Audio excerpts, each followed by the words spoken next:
Boker Tov and Oshana Tova. Welcome on this new year. A little belatedly, the good news is, after years of speculation, it has now been medically confirmed and established that I have rocks in my head. And I think if you go to Facebook, you can learn a little bit more about what caused me to become deliriously disoriented on Rosh Hashanah morning. Hopefully, that was a black swan incident in terms of frequency, and this will not be something that comes up again very often.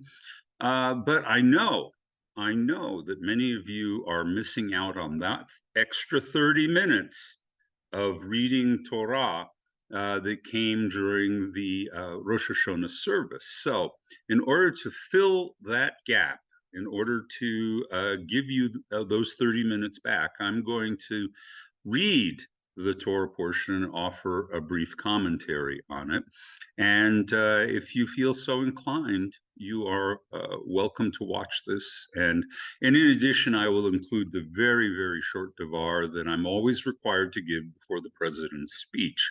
That's probably going to be another 5 minutes. So, first of all, let me say that we're going to honor a number of people when we read Torah, and I want to mention Nikki Cohen, Bob Leonard, Casey Flansbaum, and Michelle Tell, who are all going to get aliyahs. And then also Don Dossie was going to be our Magbia lifting the Torah. Sorry that they didn't have the opportunity to do that publicly, but we do want to acknowledge all the continuing contributions they make. So it has recently evolved in our customary practice here at Bolami that we read alternately Genesis 21 or Genesis 22. Historically, we have always just read Genesis 22. One-day observance of Rosh Hashanah did not require we have two readings, and the Reform movement opted for Genesis 22, the Akedah, the binding of Isaac. However, now that the new Mishkan HaNefesh has come out and it provides us with both options for those congregations that do 2 days of Rosh Hashanah, we have adopted the pattern of alternately switching between Genesis 21 and Genesis 22. Those less familiar with, let's see, my hair is sticking. Those more familiar with Genesis 22, Genesis 21, the chapter that precedes it, is also about a child. It is about it's about the birth of Isaac, but also the expulsion of the older son through Hagar, Ishmael. And there is quite deliberately in the literary writing of this, in the language and other things, parallels to these two. So both of these stories are about children in peril. And both of them are about a divine intervention that spares them. So that's what's going to be going on here. I'll offer you some observations after we have completed the reading. So, as always, we begin with the bracha.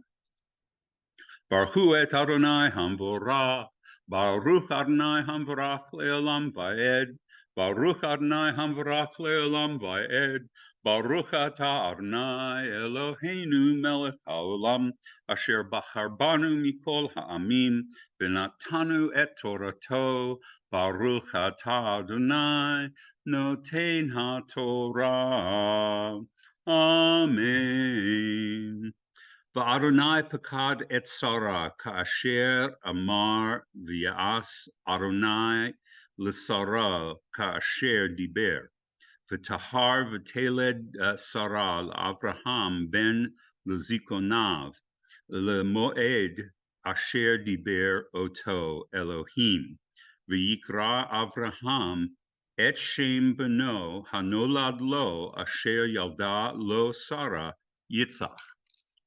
V'yamol Avraham et Yitzchak bano ben shimonat yamim ka'asher tziva oto Elohim, va'Avraham ben ma'at shana, v'cholaved lo, et Yitzchak bano, v'tomer Sarah, yatzchoch asa li Elohim, kol hashomea Yitzchak li, v'tomer mi yimlel la'Avraham henika banim Sarah, ki yadalti ben zikunav. All right, so I'll just translate that first section. So the Lord visited, or the Lord supported Sarah as he had said, and the Lord did for Sarah that which he had remarked or promised. So she conceived and she bore to Abraham a son in his old age. At the time according to which God had said it would happen.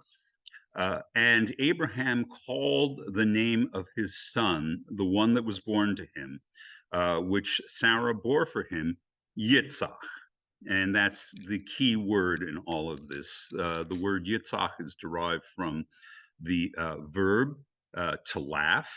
And so basically his name is Laughing Boy. And this will play out in a number of different ways here.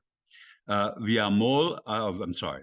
And so Abraham circumcised Yitzchak, his son, at the age of 8 days, as he had been commanded by God. And Abraham was 100 years old at the birth of Yitzchak, his son. And Sarah said, God has given me laughter. See, we see this theme repeating over and over again. God has given me laughter. All who hear about this will laugh with me. And she said, who can relate to Abraham that Sarah is, in fact, nursing sons because I have borne a son in his old age? All right. So the theme of laughter is important and will also be a hinge idea in the next moment when conflict comes up. So let's keep going.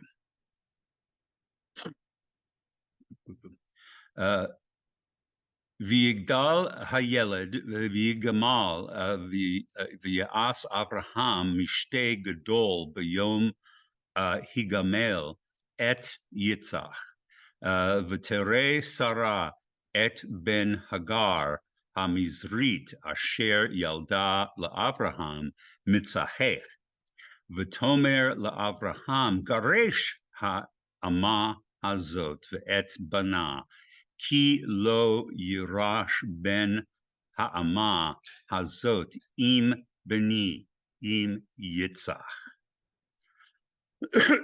Okay, so we have learned that Sarah is delighted at the amazing turn of events that happened to her.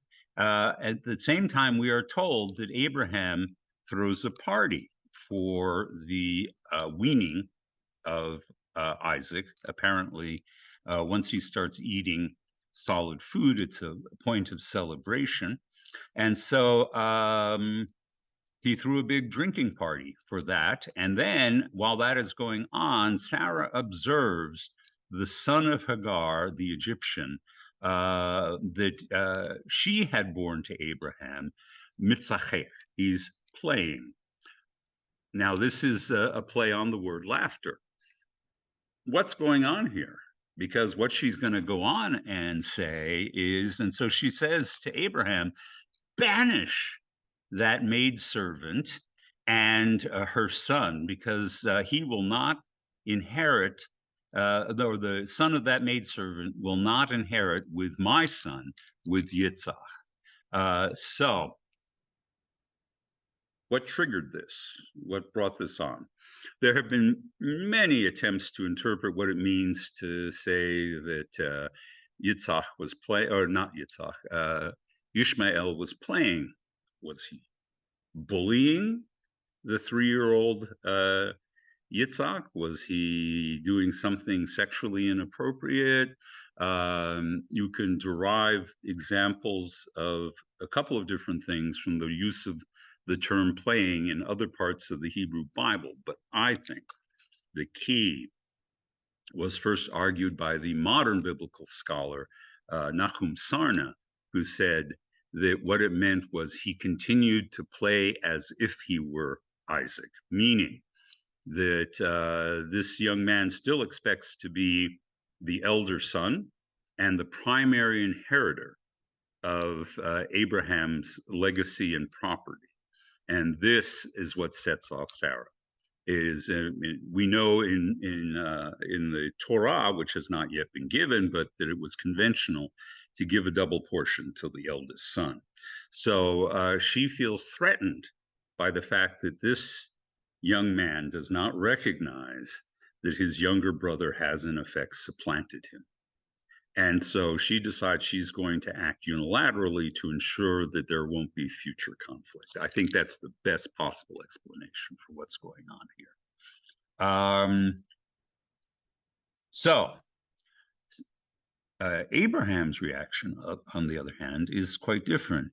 V'yera hadavar ma'od l'nei Avraham al odot bano, v'yomer Elohim el Avraham al yera le'necha ha'na'ar v'al amatecha kol asher tomar elecha Sarah shema b'kola ki b'yitzach yikare lecha zara gam et ben ha'ama legoy asimenu ki zaracha hu.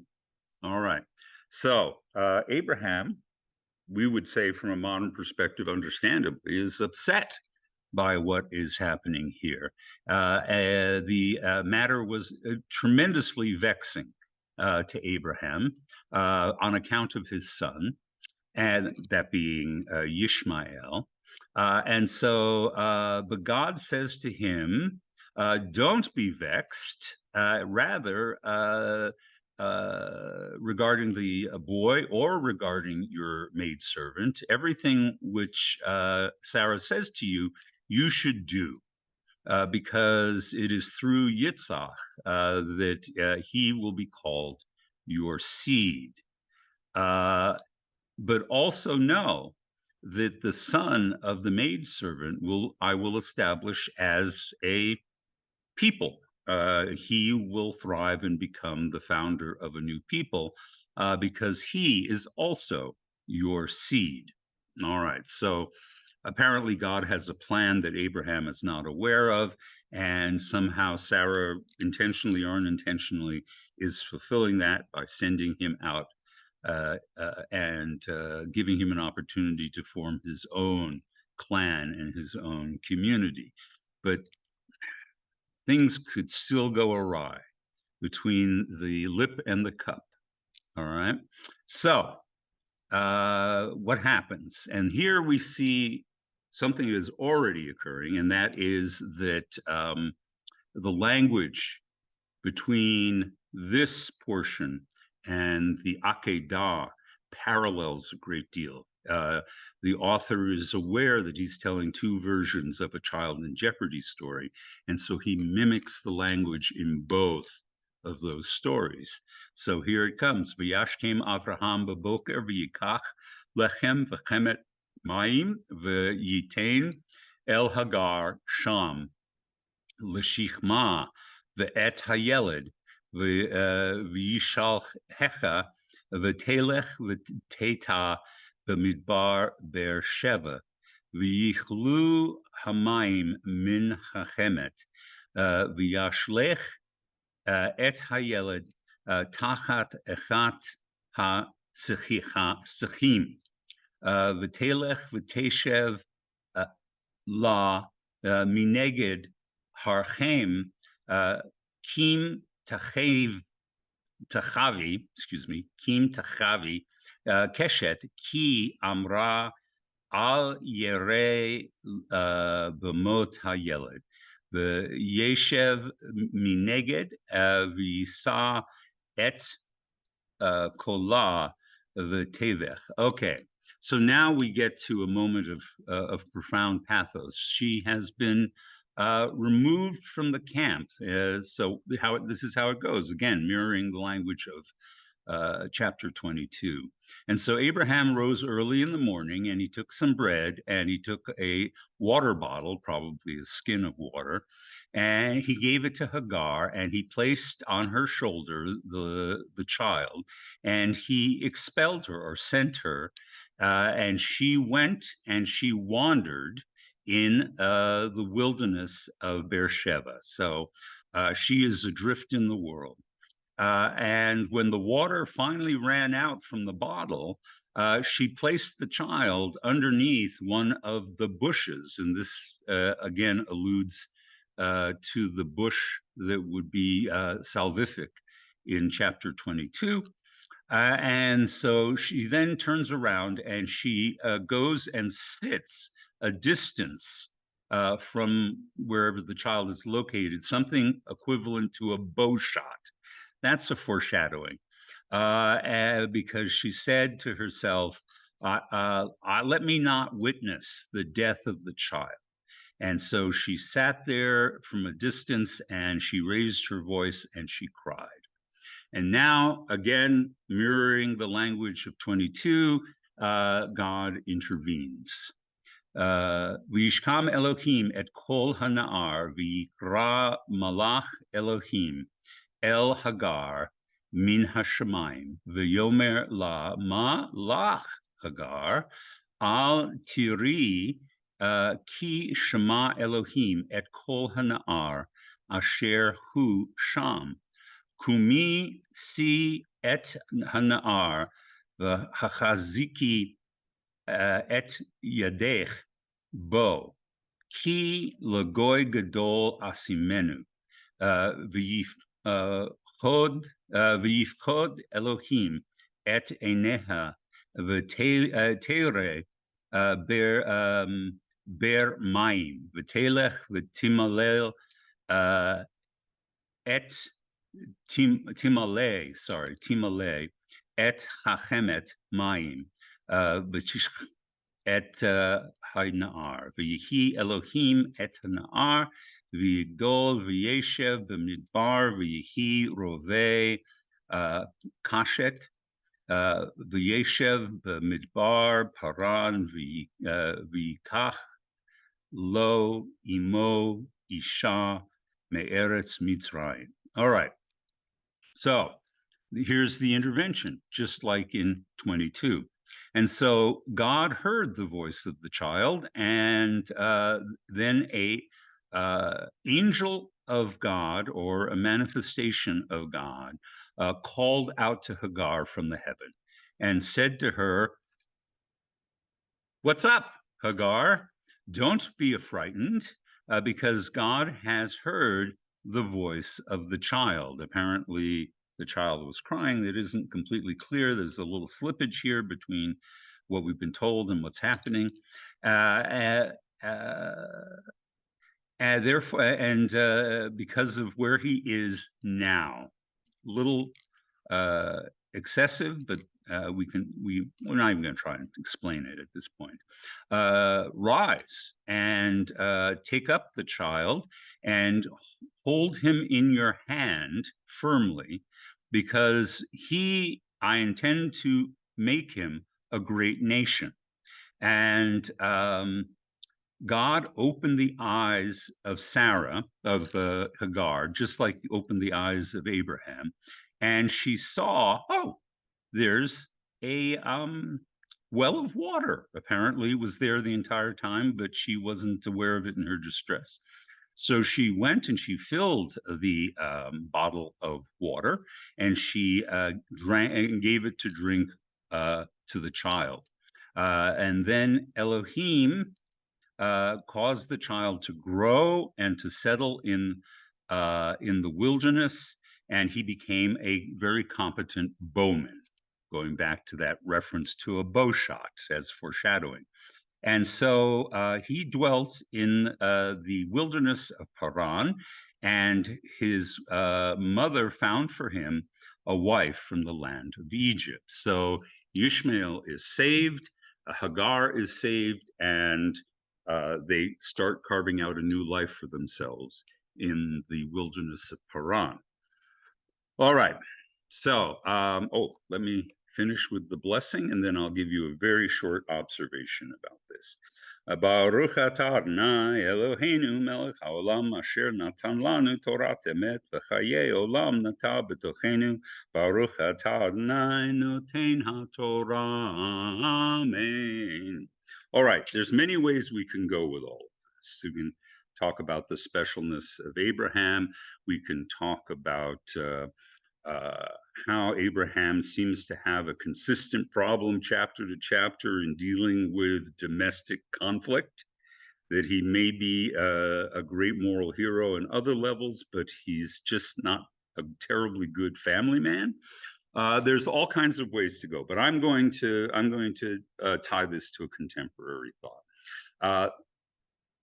We think that people become homeless because of a couple of stereotypical ideas. They're mentally ill, they're addicted to drugs, they are essentially incompetent people, and that's how they end up becoming homeless. As this story illustrates from thousands of years ago, and is still true today, people often become homeless for reasons far beyond their control. The fact of the matter is that there is a plague of homelessness in America, uh, over 500,000. Some speculate as many as close to 900,000 people, the entire population of Denton County, are homeless in America. And this is a shanda in a nation as wealthy and capable as we are. So I want us to think about, in the year to come, what are we going to do for people like Hagar and Ishmael? I would note that in this particular account, Ishmael's name is never spoken once. I insert it into my reading, but he is simply referred to this as the son of the Egyptian. Hagar gets a name, he doesn't get a name. And isn't that true about homeless people, that they often live nameless among us? We don't pay much attention to them. We don't care to know who they are. And they are just anonymous people. And they are often beyond our sight. Even though they're right there in front of us, we don't see them, just in the same way Hagar didn't see the well of water that would save her. We have conditioned ourselves to not pay much attention to the homeless, but the homeless are definitely there. And we as Jews have an obligation to help them. Now, in the short term, there's things that this congregation continues to do all the time. We are supporters of Denton Friends of the Family. We contribute, as we are right now, and I hope you will continue to contribute to the food bank at Jewish Family Services. These provide short-term relief for people who are homeless. But I want you to consider the idea that there are long-term things that need to happen. And that requires a change in our thinking. Here in America, we like to think that we have to earn what we get, and we only deserve what we earn. And therefore, we often fail to realize that people end up homeless simply because they don't have the resources. Anybody who shopped for a house or an apartment knows how expensive it's become. It is out of the reach of hundreds of thousands of Americans to find permanent shelter, regardless of what their situation is. And rather than saying, do they deserve it? Do they have the right job? Are they trying to make their lives better? We should ask ourselves the question, who does not deserve a place to lay their head? This comes to us at a particular time in American history where it's time for us to maybe rethink what it is to be homeless, and what we as people with resources and the most powerful nation in the world can do to help them. I want to call your attention to a new campaign called Housing First, which is the idea that regardless of the circumstances, employed or unemployed, addicted or not addicted, mentally ill or not mentally ill, the first order of business that our communities, our states, and our nation need to do to help the homeless is to home them, is to provide them with housing. And then, and only then, do we address whatever problems they're personally or systemically having in order to be able to afford permanent housing and do it. And I think that's really the Jewish solution. House them first, figure out how to make that permanent later. So I know that's hard for us to think that we're just going to hand out housing to a certain segment of people. It doesn't seem fair. But then Jewish tradition has never been fair. Jewish tradition has always emphasized the special needs and the special entitlements of those who are radically poor.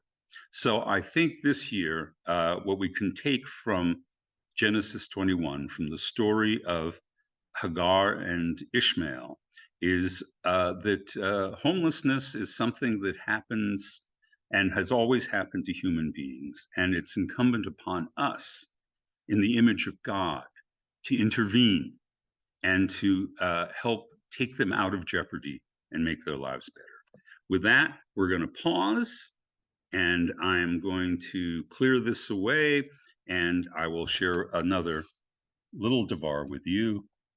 All right, so for 20 years now, it's been the proposal and the rule for me from the board that on Rosh Hashanah morning, I should talk, even though the president is going to deliver a 20-minute devar each and every Rosh Hashanah morning. I was told that I should give at least 5 minutes to something before he speaks, and I have always done that. And I had something to talk about today, or really 4 days ago, and so I'm going to talk about it. So it goes like this: what is the reward for doing a mitzvah?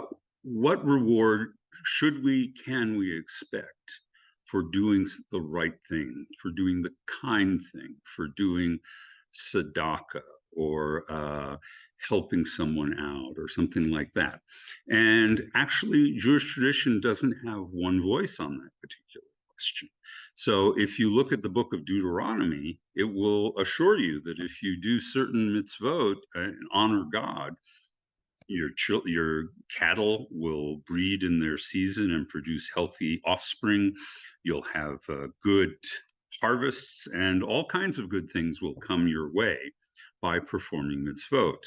On the other hand, the book of Job tells us just the opposite. It says there's no connection between doing what is good and right and being rewarded. You shouldn't do good things simply because you expect that there's going to be a payback or a payoff of that. And so that's the second position. The rabbis take the third position. They say, mitzvah gorer mitzvah. The reward of a mitzvah is that it leads to you doing another mitzvah. What am I to tell you? There's a couple of things I could say, but I'm going to just tell you a little story that happened over the summer. And we're going to use that as a way of thinking about this. So there I am in Albuquerque, New Mexico, taking a little break from the Texas heat. And as always, if I hear about there's a new bookstore, I got to go check it out. So in the last few years, a new bookstore opened in Albuquerque in the area known as Nob Hill called Organic Books. And so I trundled the family over there. We went to check it out. It's a nice little bookstore run by an elderly woman. It is very much organic.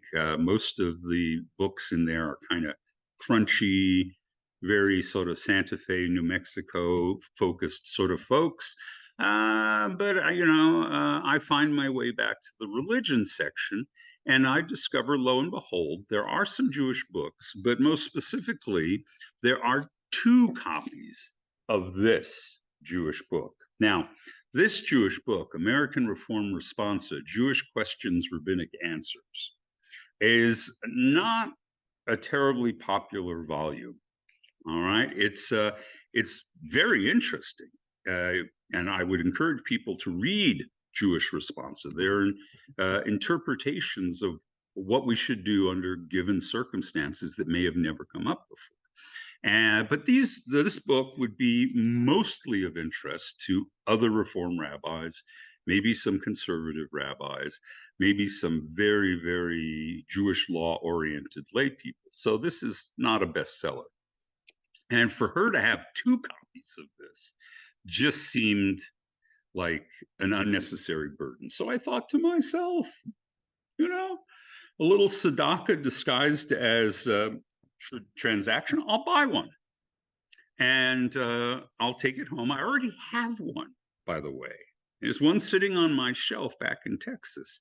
So I'm buying a redundant book, but I think I should support her. I think it's the kind thing to do.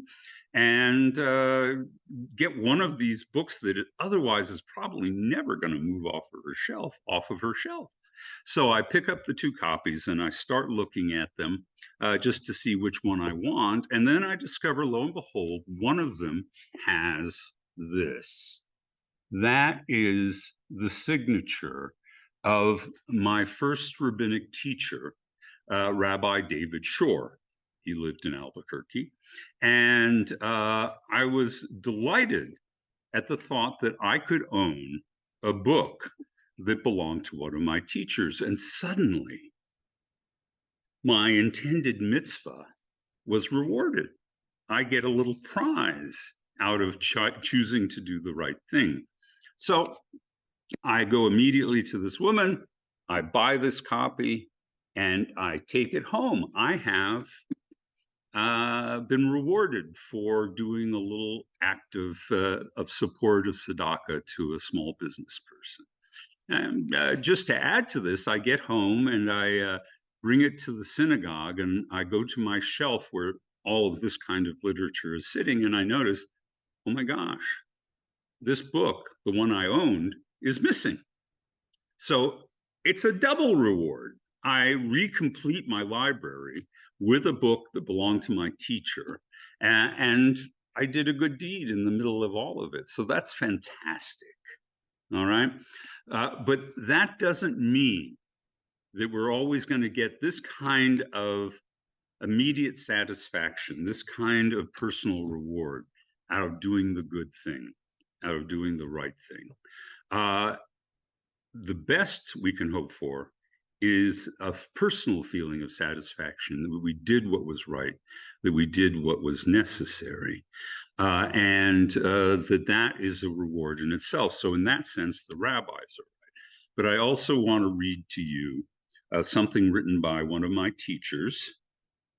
This is Jacob Arnold Wolf, who said the following when he compared the mitzvot to jewels. I try to walk the road of Judaism. Embedded in that road, there are many jewels.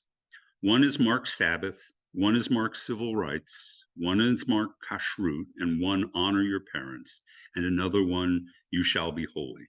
There are at least 613 of these gems, and they are different shapes and sizes and weights. Some of them are light and easy to pick up, and I pick them up. Some are still too deeply embedded for me. So far, at least, though I get a little stronger by trying to extricate the jewels as I walk the street. Some, perhaps, I shall never be able to pick up.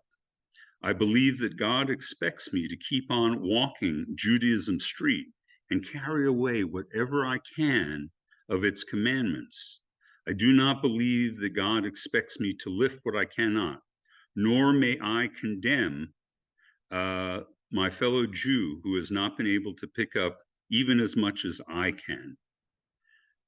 So the obligation is there, but the promise is that at the very least, each is a little jewel of its own weight, perhaps of minimal value to us, perhaps of great reward to us. But the idea is that by taking on the obligation itself, there is a constant reward to being a Jew. So I encourage you all to walk the road of Judaism and look for those opportunistic jewels of mitzvot that you can perform and take them, put them in your pocket. Who knows what reward may be contained within them? Shana Tova, everyone.